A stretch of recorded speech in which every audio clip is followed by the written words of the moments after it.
புத்தர் எப்படி ஞானம் அடைந்தார் தெரியுமா? புத்தர் வீட்டை விட்டு வெளியே வந்த பிறகு அவர் பல யோக முறைகளை கற்றுக்கொண்டார். 8 வகையான சமாதிகளை பின்பற்றி அவை அனைத்தும் அற்புதமான அனுபவங்களாக இருப்பதை கண்டார். ஆயினும் எதுவுமே அவருக்கு விடுதலை அளிக்கவில்லை. அப்பொழுது ஒரு குறிப்பிட்ட துறவரம் இருந்தது. அதற்கு பெயர் சமானா என்று அழைத்தனர். இந்த முறையில் அவர்கள் தனக்கு பசிக்கிறது என்று ஒருபோதும் கேட்க மாட்டார்கள். இதுவே இதனது அடிப்படை பயிற்சியாகும். பிழைத்திருத்தலின் மிகவும் அடிப்படையான உள்ளுணர்வை அவர்கள் வெல்ல விரும்புகின்றனர். அதில் புத்தர் சேர்ந்து கொண்டு நடக்க ஆரம்பித்தார். மக்கள் இவர்களை கண்டால் ஓடி சென்று உணவளிப்பார்கள். ஆனால் புத்தரோ மிக தீவிரமாக எங்கும் நிற்காமல் நடந்து சென்று கொண்டே இருந்தார். இதனால் அவர் உடல் மெலிந்து எலும்பும் தோலுமாக மாறிவிட்டார். பிறகு அவர் ஒரு நதிக்கு அருகில் வந்தார். சுமார் 18 முதல் 20 அங்குல ஆழம் இருக்கும் அந்த நதியில் அவர் அடியெடுத்து வைத்தார். ஆற்றில் பாதி தூரம் வந்த பிறகு அதை கடக்கும் சக்தி அவர் உடலில் இல்லாமல் போனது.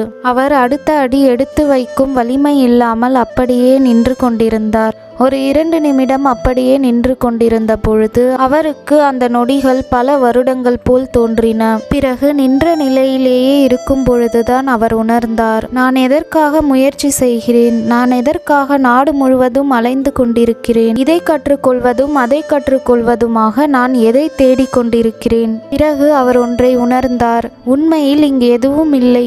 இந்த வாழ்க்கை நிகழ்ந்து கொண்டிருக்கிறது. எல்லாமே தனக்குள்ளேயே இருக்கிறது. வேறு எங்கும் தேட அவசியமில்லை என்பதை அவர் உணர்ந்த பொழுது அடுத்த அடியை எடுத்து வைக்கும் சக்தி அவருக்கு பிறந்து அந்த ஆற்றை கடந்து மிகவும் பிரபலமான போதி மரத்தடியில் அவர் அமர்ந்தார். பிறகு கற்றதையெல்லாம் மறந்து தேடுவதையெல்லாம் விடுத்து ஒரு முழு அமைதியுடன் அவர் அந்த பௌர்ணமி இரவில் அமர்ந்தார். அவருக்குள் பேரமைதியும் ஞானமும் பிறந்தது.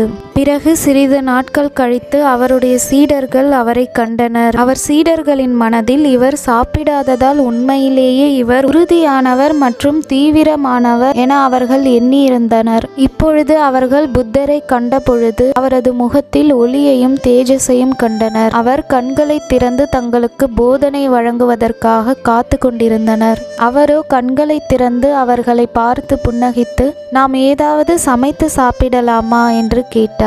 ஆனால் சீடர்களுக்கு அவர் சொல்வது புரியாமல் அவரிடமிருந்து வெளியேறிவிட்டார்கள்.